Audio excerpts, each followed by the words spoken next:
side is I've actually not sectioned anything away. What I'm going to be doing is I'm going to be working from the front towards the back. It is a round shape. So what that means when we talk about round is it's literally lighter in the front and the weight descends into the back. All right.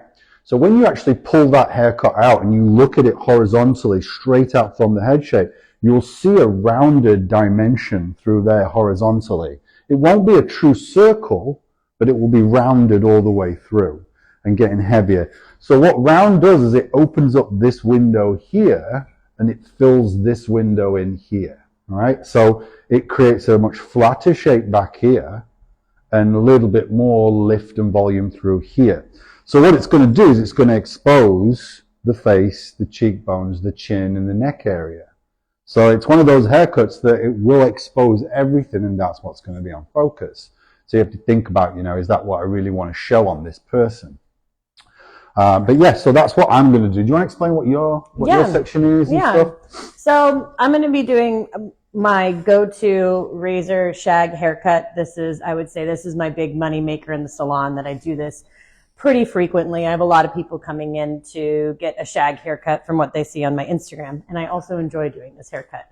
So I sectioned off my front section, which will be my fringe and like little pieces around the face, by laying my comb flat on top of the head, and right where that front part starts to dip down, that's where I section that off into just right in front of the ear. And then again, my next section would be from the top of the crown here and then down into that front. So we got these kind of long triangle sections.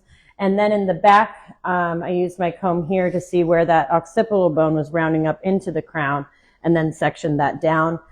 I'm going to be maintaining all of the length here. So this is going to be kind of just left out.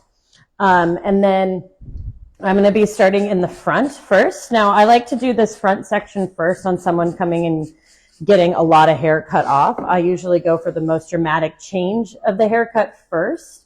That way we can kind of get adjusted and really kind of dial in, at least for me, what I would say the main focus of the haircut is this fringe area, especially because this is where all that length is taking off. So I'll be going shorter in the front here into longer in the back using these different sections. So my goal is to kind of shoot for right at the bridge of the nose for the fringe. And then we'll do some, cute little short pieces. And then I'll be using that as my guide to move back through the haircut. So on a real person, there are so many different whirls and swirls and cowlicks around this hairline that I really like to kind of work with what they have, especially in this front section. I want to be able to give somebody like a wake and shake haircut, right? Something super easy to style where they're not going to have to do a lot to it. So I really want to see where the hair is falling, how the hair is sitting, what wants to live on the face and what wants to live off of the face.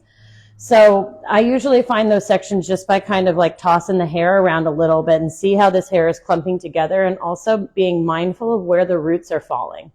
As we can see, these roots are kind of picking up and over here, so they want to live more off of the face, and then the same on this side. Just kind of pushing this around and letting the hair tell me where it wants to sit. And it usually comes into about a triangle section. Now, I'm not going to be doing precise sectioning here or balance, because I really want to work with how the hair is laying, and this is what I would do with a client in the chair. So now we can see too, super easy. This is what lives on the face. This is what wants to be our bang section. And then this is what's going to live off of the face. So I'm going to take my first section here, right over the nose. And I want to take a lot of the guesswork out of this. So make it easy for myself so I can move through this haircut quickly. And I'm just going to let that fall. And we know that we want that to hit right at the bridge of the nose. So I'm just going to pinch that there and then take that length away. And then now that'll be my guide for the rest of the fringe area. I'm going to drop this down just a little bit here. Now taking about, a section the width of my finger here. I'm going to pull that straight. Should I pivot here? Should I turn? Cool. And I can see my guide underneath there, right? We know that that's our length that we want. So I'm just going to pull this straight out of the head here and come in from the top with my razor. I'm going to be mindful of where that bend is, and then just take a long stroke so that we have lots of separation and texture. And then I'm going to do that for these next two sections here to give us that really cute flick fringe section. All right. So I've got my first section, and it's a vertical diagonal back section because of the hairline. Have you noticed the hairline kind of has that? And I need a consistent section from top to bottom, bottom to top. And so that's why it becomes that way. And anytime I use a diagonal section, it's going to encourage me to push the weight along the angle of the section. So by working that diagonal, I'm working further back here and further forward here. It's going to encourage me to push that weight back. Now, I'm going to go for it and start in this, but what we can do is we can kind of create our lengths now if we want to. We could put our length in here and we could put a length in there if we wanted to work from a specific length and we wanted to protect a specific length. But what we're going to do is we're going to use that mantra that I always use. Whenever I'm talking about haircutting or wherever I'm doing a haircut, I'm always thinking, pull away from what you want to keep. So in this instance, I'm just pulling this straight out from the head shape. I'm not lifting it straight up to the ceiling. If I lift this straight up to the ceiling, what's going to happen is the front of this section will be over-directed to the back of it. So it won't technically be round, it'll be more triangular. So what I want to do is I want to make sure that that is straight out. Now, if you can't find straight out from the head, use the other side of your comb, this part of it. Put that on the head, and that's straight out. That's literally 90 degrees wherever you put that on the head shape. So it'll help you with your elevations, and it can help you with your over directions. So I'm lifting that straight out from the head, and I'm lifting up at the same time. By lifting up, I'm pulling away from the length. So I'm pulling away from what I want to keep. So what I want to do now is I want to establish where I want those layers to be, or where I want that length to fall onto the face. This is going to be a shag haircut, so it's not going to be the standard face frame, which is basically a longer version of the shag. It's round concave layers. The frame is down here. What we're going to do is we're going to bring the frame up a little bit. So it kind of, sits and bounces on that face, that bone structure of the face, like the cheekbone area and stuff like that. So I'm just going to kind of cut whatever I want longer to begin with to just get a feel for the hair. I would do this if I was working on a client. I'd always start a little bit longer, see how it does, and then go down to what we think we need. So what I'm doing is I'm cutting this, guys. I'll just turn it so you can see this. Is I'm creating shorter layers on the inside. And I'm leaving it gets slightly longer towards this point. So that falls much shorter on the face. And obviously as this comes down, this one will fall much longer, so it protects the length. I'm going to go a bit shorter than that. So straight out again and up.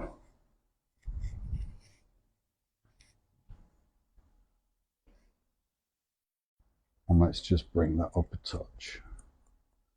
Now, I could change this angle based on what length I want to keep. Obviously, I'm working on this mannequin here, so they're going to be okay with whatever I cut. But if we've got limitations as to where this is and where this is, you can put those points in to begin with and just connect the dots when you lift that up. So that's kind of, I think I should go shorter, don't you? Yeah. So we'll work it down, and then what we'll do is we'll start to over direct and start to create that round shape.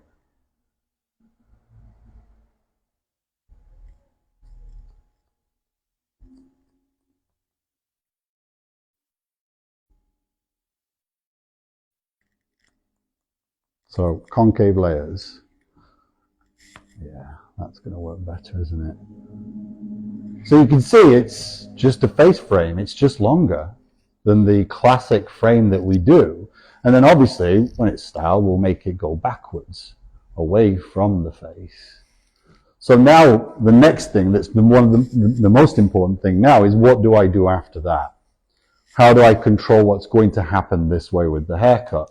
So like I said, I'm just going to pull away from what I want to keep. So I'm going to work vertical diagonal back sections all the way around this first side, and I'm going to pull the sections into the previous section. That's going to be the classic shag or shake haircut, depending on what era and what continent you're from. And you can change that based on how heavy you want it to be in the back. So let's say we really don't want it to be too light in the back, then we could over-direct everything into that first section. So that would quite a drop off into it. So what you'll see now is I'll bring number 1 to exactly the same spot. And I'll bring 2 forward into 1. Super simple. Doesn't have to be complicated. It can. So you can see that over direction now. That's number 2 being brought forward into number 1. That means number 2 is going to be longer than number 1. So I'm starting to push the weight towards the back now. So we're going to start to see it flow off the face. You see how it does that now? And you're getting that kind of flick. That's because we're cutting up here. Now if I cut down here, I'm going to encourage the hair to bevel more, right? Now I'm using scissors. So if I do use a lower elevation, it's definitely going to bevel. As opposed to Kelly using the lower elevation, she's going to get that bevel, but she's also layering through that with the razor so it creates more flick. So it's a little difference between the scissor and the razor and what actually happens. Pretty cool stuff. So I'll continue that process and let Kelly catch you up. Okay. So I completed my fringe, this first fringe section, all the stuff that wants to sit on the face or on the forehead. And then now I sectioned out stuff that wants to live completely hang down flat off of the face and like this transitional piece. Now we can go in if you want something more closed off, something a little bit more blocking this cheekbone area, and just connect this corner piece of the fringe into the length. But I really want to open up this cheekbone area. And so we can see with this piece that wants to kind of flip around here and sit right on top of that cheekbone, I really want to kind of eliminate that so we have a really nice, view of this cheekbone, something really nice and flattering for the face. So I'm going to kind of create a pocket or almost a parking space for this little corner of the fringe to sit into and really open up that cheekbone. So taking this section here, now I'm going to be mindful of the bend of the hair, and that's where I'm going to start with coming in with my stroke with the razor. As I pull this out here, we can see where the corner of the end of our fringe section is right there. So that'll be the end of our stroke. So we're going to be cutting towards this way. I'm going to be pulling this out flat and then pushing some tension back just so I could see where that bend starts, where that like little wave of the hair starts in there. And that's where I'm going to start with my stroke here into that corner section. So I'll do it here. Okay, so right there. So I kind of just eye it and mark it lightly with the razor. And then now I'm going to be coming into the end of that fringe section there. So we created this point here. So short to long to short again. And what that does is that just sits really nicely in there and gives us just that opening into the side of the face and that cheekbone there. So knowing that we want to enhance that cheekbone, and that's kind of, nose, cheekbone, jawline. I want to be coming in at the jawline here. First, I'm going to remove some weight because this is looking really dense to me. I like to do that first so I can see how much kickback I'm going to get from the texture of the hair. And then I'm working with an even density as I'm going through with the razor. So I'm going to start here at the cheekbone and I'm just going to be moving down. Now I'm not pushing backwards. I'm just dropping it down and letting the blade do the cutting as I come down into the length here. So we've got a really defined fringe, and then we have some face framing layers here. Now, because it is so textured with the razor, it's not technically connected. There is a bit of a disconnect in this fringe, but we have a visual connection because of all of the space and texture that we put in there with the razor. So let me do that again on the other side so that's nice and even. Cute. Okay, so here's my transitional piece again. Now this is looking really dense before I go in and start cutting into my length. So I want to remove some of that density. Now same thing, being mindful of the hair and where that bend starts. When I go in to take out a lot of that density, I don't want to start any closer to the scalp than where that bend is. We don't want the hair to be sticking straight up. We just want to remove that weight out of the hair so that it all flows together nicely. So I just take big sections here, taking out a lot of that bulk. So now as I come in here, I'll have much more even density in my cutting area. So here's the end of my fringe. Right there, that's going to be the end of my cut. So here, end of my stroke, into there.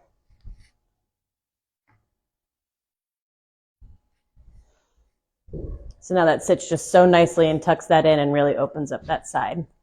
And then again on this side.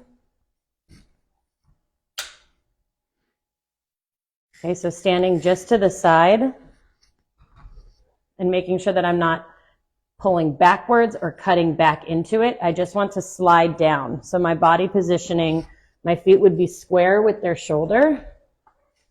And then I would just drop my knees down so that I know that I'm not pushing backwards. So starting at the chin.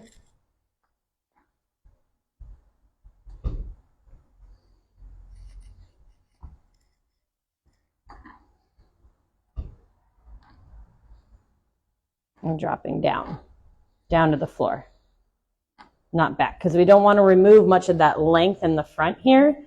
We just want to set in some of these face framing layers.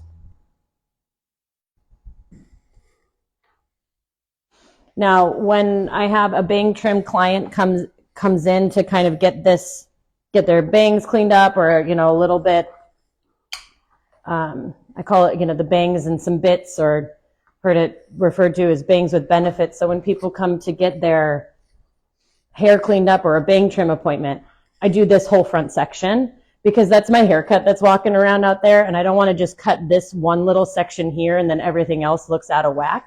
So I prefer to kind of keep this whole bangs and bits section looking good as they're wearing the haircut there. So now I'm going to be connecting this first two sections here of my layers into the top of my crown here from going short to long. I'm going to go check in with DJ there. So what I've done is I've worked to the natural round of the head. So right through this area is where that head shape turns from the side into the back. So before I moved through this, what I did is I just came through and I gave it a cross check. So I checked the opposite dimension. So if I cut it vertically, I'm going to cross check it horizontally. So that's what I'm doing. Now, this haircut, the head does live on the face, but obviously it's going to kick off to the side. Now, if I was working something kind of like more shorter through here, then we're going to have that hair live on the face. So I'd probably bring that up a little bit. And then what happens is we see this as a different dimension.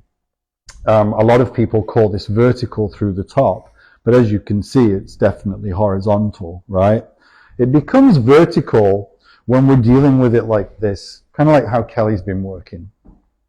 Because that hair is going to live in this area, then it's affected by this being vertical. Now, once it's worked and moved past the cheekbone, that hair is now living in the side, so it's really controlled by the horizontal dimension. So that's kind of why people get a little confused sometimes when you hear someone say vertical or horizontal for the top, right? But if I stand here and I look at that, that's horizontal all the way through. So I cross-check through, just looking at my opposite dimension. And what we look at here is we look at what's happening with that line. So I'm going to push everything into the middle. Just clean that up a little bit. And as you can see, we're getting longer towards the back. We'll just work all the way through to cross-check this. And I'm going to bring everything into the middle. The reason why I'm bringing it into the middle is because remember when I cut this, there's a slight angle to that concave. So this is technically longer. So if I want to maintain that, I'm going to have to pull away or push away from what I want to keep. So I'm going to bring that into the center, which is really cool because what this shows me is that I could technically cut this haircut the cross-check way. And if you know anything about me and the shag technique, you'll have seen it already. That's kind of how I approach it. This is the more difficult way of doing it. Haircuts are like choosing GPS, choosing a satellite nav to get home. So I could choose, one of 4 ways to get home. It's the same thing in a haircut. I could choose a lot of different ways. It just depends on the level of difficulty you want to kind of play with. What's the time and what mood are you in, I always kind of think of it like this. There's the hardest way, the most scenic way. That's the Jedi stuff. That's the harder stuff, right? And then there's the much more simpler stuff. And I feel that is so kind of more behind the chair kind of hairdresser, is to get to your destination much quicker, but without losing the integrity of what you're doing, obviously. So again, I'm going to keep working through. I'm working into the previous section. So I'm getting rid of what I don't need. And again, I'm going to lift this hair. I'm going to pull away from what I want to keep. These pivot point heads, these come off. There we go. So we'll just continue. So what I would be doing in the salon here, guys, in a real life situation, the mirror would be where you are, so that I can see this view. So when I'm looking in the mirror, I can see where I'm over directing to. See, by me just looking at this, I can only see what's happening vertically, and I can see the length of the hair. So I can see the height and I can see the depth. I've got no idea what's going on with the width of the haircut. So that's what the mirror would be for. I'm working off muscle memory here because I don't have the mirror. So pretty simple. I'm just pulling away from what I want to keep. And we can see it gradually getting longer. Now, any time that you start a haircut in the front, it will always get longer towards the back. Every single time. That's because of the hairline. So you see how this works through the front, and then all of a sudden it drops to this kind of length, and then it drops to this. That's your hairline. That's this part of your hairline. Then it goes down into the sideburn, and then over the ear, and then it drops drastically to the back hairline. So that's why you see such a drastic drop off through here. I might keep this. I could cut some of that off afterwards. But for now, I'm working it off what I have in the front. I'll keep going. Let Kelly get back in. Okay, so I released those 2 sections here, and then I'm pulling everything forward and doing that same technique where I'm using the bend of the hair to tell me where I'm going to start my stroke here. So I'm really going to get good control and good placement in here. And so I can see where the end is, right? That's the end of my stroke right there. That's the top of that fringe area. Now I'm saying you can see how dense this section that I just come over is compared to that because I did so much weight removal there. So first I need to address that before I put in my line for the layering. So just resection that. So I'm going to come in and just take out some of that weight. So going in parallel to the hair and then just little notches and taking out some sections there. Okay, now pulling that forward to me again. Okay, there's my guide. Now this is where the bend is starting. So that's where my stroke is going to start, is there, and then into that. So it's shorter into longer to lay over that. Now I'm going to take this next section and do that same thing. So really these haircuts can move pretty quickly when you have a good grid work. Okay, so the stuff that's falling away, I can kind of see underneath there, but I need a better view. So I'm going to take some of that weight out again and recomb this. And as I'm combing that, I can see where my guide is underneath.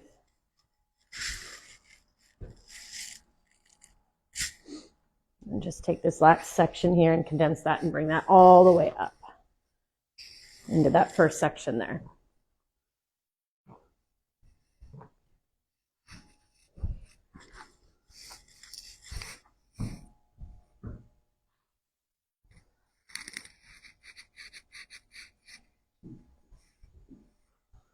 So now that's going to give us a really nice, cute short, lots of layers, really nice head-hugging shape.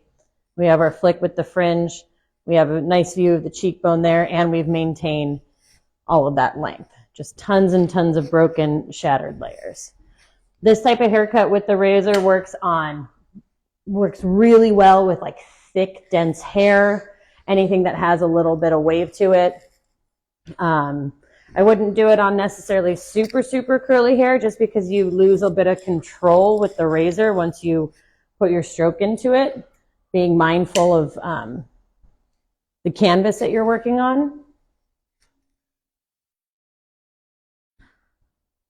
Okay, so bringing that forward and checking my over direction, making sure I'm not pushing too far over because we don't want one side to be that much longer. Check the bend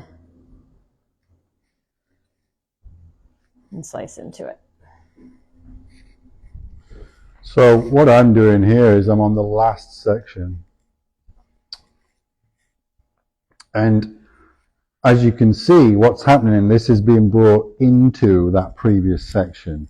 So what happened in the back here is once I got to the round, my section's pivoted, like so. Now, when you work this front part, you really don't have to move, because you need to keep your shoulders parallel to your guide section, all right? Just like your feet would be, right?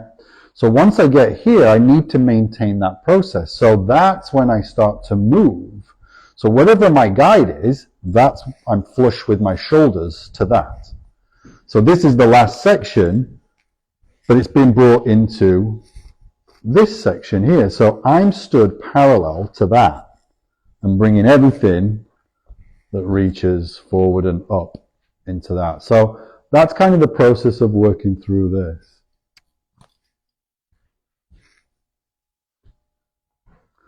And that is the shag.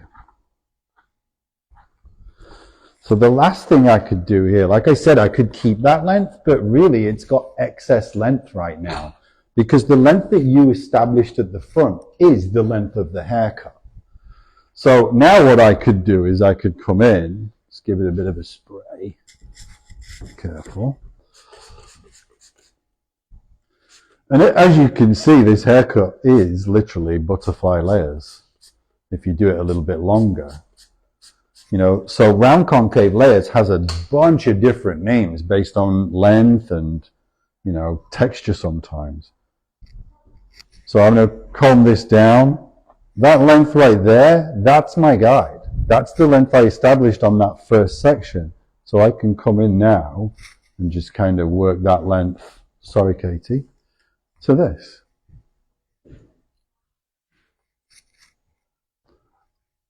Someone asked, what if they have previous layers in the back?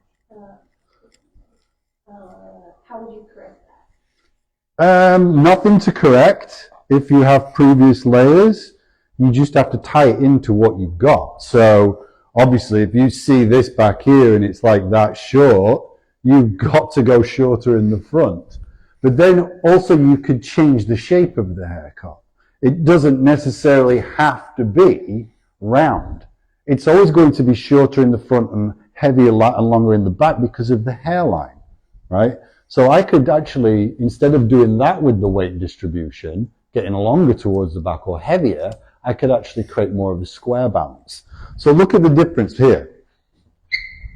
Here's round, so it's going to descend towards the back. So you can see that's what happens with the shape. Now, if I do square, you see the weight doesn't drop either way. So if you've got shorter layers in the back that aren't reaching to the round kind of idea, then go with a square kind of shape. A shag or a face framing layers is not going to be triangular. That's a completely different thing. That's going to close the face in, make it much thinner and leaner, whereas square and round is going to kind of open it up a little bit more. So that's kind of what I would do to kind of, gauge this haircut, is look at what's happening horizontally, not just what's happening this way. Look at this length, what you have here, and look at what's going on there. That's going to tell you how you can fit that haircut in. So instead of bringing everything forward into the previous section, you could literally lift each section straight up to the ceiling, and you're going to get that balance. And then slightly round that front off so that it doesn't get longer. So there's plenty of options for that. So that's my first side of the kind of shaggy kind of round concave layers. And as you can see, what those layers do is they free up the texture. So it now allows the hair to do something more than what it did before, and you don't have to do too much to it to style that, you know what I mean? So I really love what this effect does to the hair and what it does to the face too. But again, it's a shape that's going to open up this. And even more if I was to go shorter with that fringe, that bang area. So you have to kind of gauge that on your client's face. If we're dealing with someone that's got a round face and you put this shape on them, you're going to make them look rounder. So that's the kind of thing you have to think about. Cool. You want to continue before I start on the other? Yeah. I just want to add on to, like, really the consultation and having a discussion with your client about a shag haircut or a wolf haircut or butterfly layers, all these different names for the round concave, really having that conversation with your client, like, are you looking for bangs to sit on your face, right? Like my shag haircut, we have so much sitting on the face, where DJ's not so much, right? But we're still doing that same technique where it's shorter in the front and longer in the back, right? Do we want to have skinny ends? Like, how skinny of the ends do you want? That'll determine how much elevation and how much layering you're going to do. If people like to have a lot of fullness around the bottom, doing a ton of short layers on this top here is not going to give them that finished look. So really figuring out what exactly about a shag or a wolf cut or a butterfly layer that this client is wanting, then we can, you can customize it to fit the client and what they're looking for. So I just wanted to add that on really quick. Okay, so now I'm going to be connecting these into here, and I do want to have a heavy bottom. So I'm not going to, like I said, I'm not going to touch any of this extra hair, this occipital bone down, all of this length that people want to hang on to, or that this haircut we're going to keep. So I'm just going to take this shortest point of the haircut and then connect it into the longest point that I have here. So just a nice concave layering, following that around. So pivoting around there. So I kept this clipped away so I know I'm not going to pick it up by accident. Keeping my sections organized helps me a lot when I'm going through this, especially because I am much more of a free flow razor cutter. I really like to be in that movement of the cutting. So having everything just in its place keeps me from having to resection and saves me a ton of time. Now, knowing that all of this front section is already done, I would, in the salon, probably put a little bit of product in there and let this start to style on its own and let it sit, because I like to do a lot of diffusing and hand styling and let people's natural texture kind of come through. So we can already kind of do some pre-styling as this is sitting here. Also, I like to keep it looking pretty as we're going through the haircut, because the client's now looking at themselves in the mirror, adjusting to this new look and all of the fringe. And so having it look nice as it's setting builds a lot of confidence and gets, and a great way to sell product, because you could say, oh, look, you just put this in and let it sit on its own. Okay, so I'm just going to take some inventory about how much I need to be cutting off here. So here's my length. That's the end goal for that stroke. So I'm going to be coming in underneath to layer this. So standing square, I'm going to be flipping my razor over. Here's my starting point, and we saw where my end length was. And then I'm just, as that falls away, I know that's where I need to start cutting. and then moving with it into the length there. And I'm going to take these small pivoting pie sections here and right off of that short point, that same thing again. As I pull this up, I'm going to take inventory. Is it too dense? Do I need to do some weight removal? I'm seeing that it's really thick in this section right here, so I'm going to do a little bit of weight removal before I go in. That way everything is even Steven. La, la, la, la.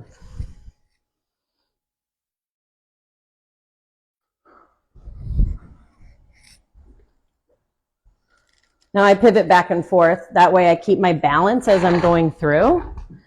I don't want to have to cut one whole side and realize that this is a tiny bit off. So I flip back and forth between the two because it is hard to go back in and take off just a little bit more with the razor. You do a bit of the old Aaliyah. Back and forth. I have 2 questions. Okay. What razor do you like to use? Okay, I'm using the Feather Plie. And then I just get the blades. I have like a subscription on Amazon because I use a new blade for every client. But I believe you can get this kind of handle on hairbrain.me. Hairbrain Pro. Hairbrain Pro, Yeah, that's it. And then someone said, would you still use a razor if they had more of a curly texture? So that's a tough question. Now, I choose to use the razor a lot because I like the finish of it, and I like it being I like a little bit more of a lived-in style. Now with the razor, the difference between like cutting with the scissor and cutting with the razor, right? If I'm holding this up and I cut with my scissor, I'm going to cut this off and all of this is still in control, right? But when I'm cutting with the razor, I'm coming in underneath and this will fall away. So the reaction that you get when you're cutting with the razor, if you get a lot of kickback with that curly hair, then you kind of lose control of the haircut and the hair, you know, the fabric that you're working on.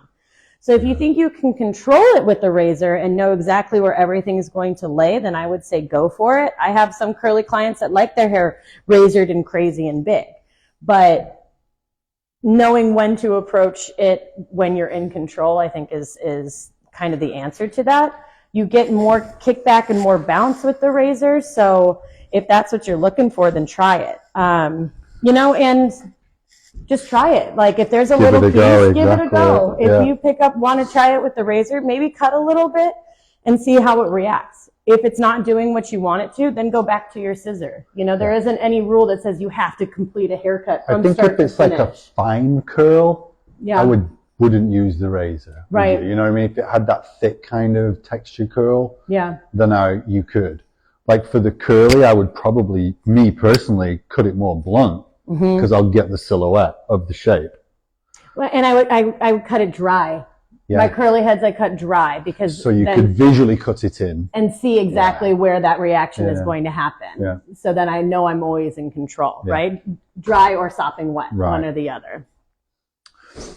Okay, so done this first side. Let's just cross-check this from front to back and look at the horizontal dimension of the haircut. Let's look at the shape of the haircut. That's what I mean when I say horizontal dimension. That's the shape. So that's where the round part of this haircut lives. So you can see it's literally, if you look at the angle of this, it's following this slope of the head shape. All right. So by over directing into my previous with standard size sections, not too big, I know that I can duplicate this part of the head shape here. And what I'm talking about is from hairline to apex. So from here to the top of the mountain. From that point backwards, the head shape goes a different way. So what's happening is within this haircut, that slope right there is what's happening here, and that's projecting all the way through the haircut. So I'm working with head shape. Therefore, it's going to sit on this head shape and it's going to react much better. So with me seeing that, you know, this is how I was taught to cut in my time at Vidal Sassoon, and this is how I taught the haircut in my time teaching there. And then what happened is I left Vidal Sassoon and I went to work somewhere else, and I started to think about things a little bit differently, how can I translate the most difficult way of cutting hair into an easy way of doing hair? So what I started doing is I started doing haircuts the cross-check way. So if I work this way through, I know that I will cross-check that way. So that's how I'm going to do this side. I'm going to come the opposite way. So horizontal sections instead of vertical diagonal back. And I'm going to lift that straight out from the head shape. And I'm going to create, I may as well just use the same of my guide from this side, right? There it is. And I'm going to create the same effect, but doing it a different way. What this means, guys, there's less sections. It's much easier to do this. For example, watch this. I just did that one section, right? So I could technically now take bigger sections. So I could split this front panel into two. I can cut to the parietal ridge, and then I'll cut this afterwards. I could do it in one if I can see and I can control the guideline. And there it is. So all I'm doing is bringing that hair into it. And it's giving me the same effect as what I did on the other side. So now I bring this into it.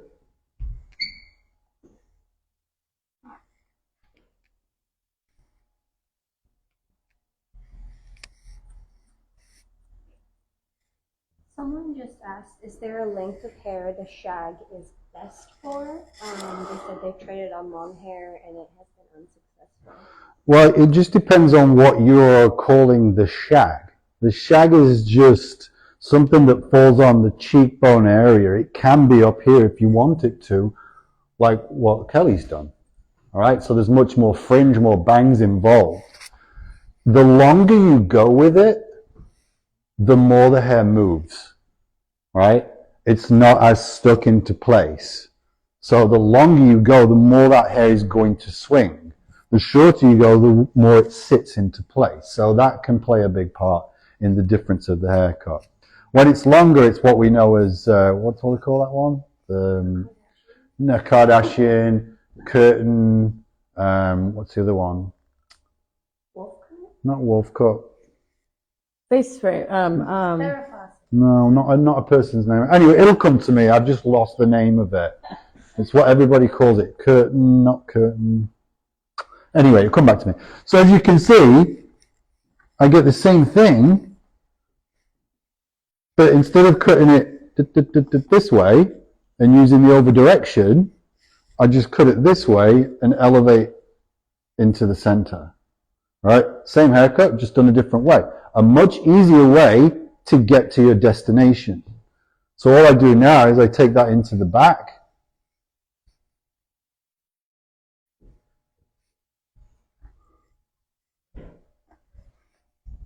Someone asked, what happens when the hair is real fine and when you layer it, the length gets finer? Mm-hmm. Yeah, well, that to me is common sense. You know what I mean? This is not a haircut you want to do on fine hair. It's like if I'm already skinny, I really don't want to get any skinnier. Do you get what I'm saying? I want to bulk up. So it wouldn't be the right haircut for fine hair. Layering removes weight. It makes hair skinnier, right? It loses weight. It doesn't add weight. It doesn't make it bigger. It makes it leaner, all right? What it does with curlier and wavier textures, it frees that texture up. So it will allow you to achieve volume and that density in the haircut. But at the same time, it's making these thinner. Now, what did I do at the end of this side? I came through and put a more solid outline on there. So that'll take away those fine stringy ends and stuff like that. But you have to use your common sense here, guys. If the hair's already skinny, this is not the technique. Concave layers is the skinniest technique. So all I do is I continue that projection into the back. I kind of just want to speak on that, Yeah. that unsuccessful with long hair in the shag. There are so many tiny variants that you can make within this haircut that can make it more make it for the person that's holding the hair, right? Like, and if you're only just bringing everything forward to one point, you're really not getting any of that head shape. And by using our over direction and layering, being so mindful of where you direct the hair to, it's not going to complement the head that it's sitting on, because you're not completely working with the whole thing. Exactly. Right? That so much of it is just this front view. I feel that that's kind of a thing, isn't it? Most people don't talk and think about head shape. They do the generic haircut and then they style it to make it work with that head shape. Right. The one thing you're missing there is the fact that your client can't style their hair. They can't take a bad haircut and make it look good. Because if you didn't cut it right to the head shape, as clean as you cut it, it's still a bad haircut. It doesn't work. So again, it's a lot of common sense involved in haircutting. What we like to do is we like to cut with intent. We're not just trimming ends and then blow drying and styling the hair and then sending the client out there. And then when you see it in the grocery store, that client, it doesn't look anything like you did. You know what I mean? So, again, it's all about thinking about what you're doing. There's a process to what we're doing from beginning to end and what we want to achieve. Like I said, it's a GPS. We know our destination and we know each particular step or place we're going to go to get there. So the last thing I would do on this side now, again, is pop that length in. So you can see how much excessive length you can keep when it comes to concave layering. This technique, I mean, it's such a popular haircut and a popular technique. It's not just the shag. You remember, that's just a name for it. For example, I'm from the UK. We don't call it the shag, or we didn't back when I started to cut hair. It was called the shake in the Vidal Sassoon world. And the first shake haircut was done on curly hair. And then the whole Farrah Fawcett kind of thing kind of happened with it. So then it moved into the wavy and straight hair. Helen, I have a question. Yes. Someone said, would you create the shape using the razor on dry curly hair? No, I would use a scissor on dry hair, on dry curly hair. I don't razor on dry hair because it's like nails on a chalkboard to me. I feel like it roughs up the cuticle too much, but that's just me.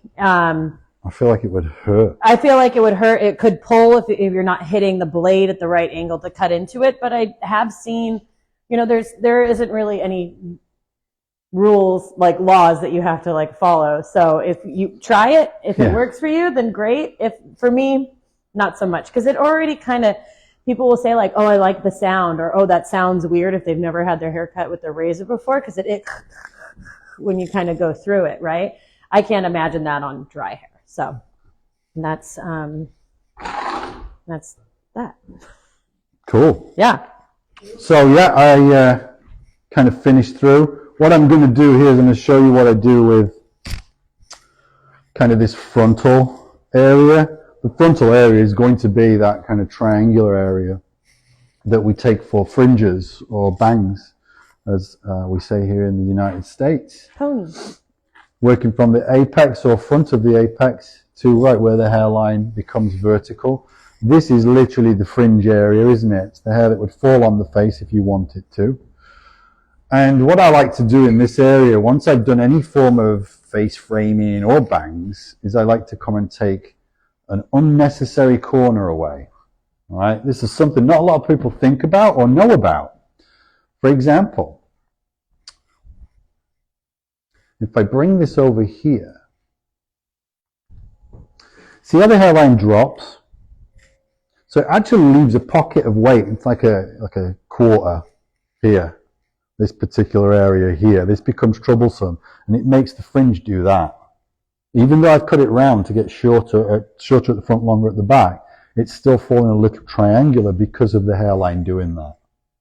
So what I like to do is I like to come through, bring this over to the opposite side, and what I'm doing is I'm parallel to that.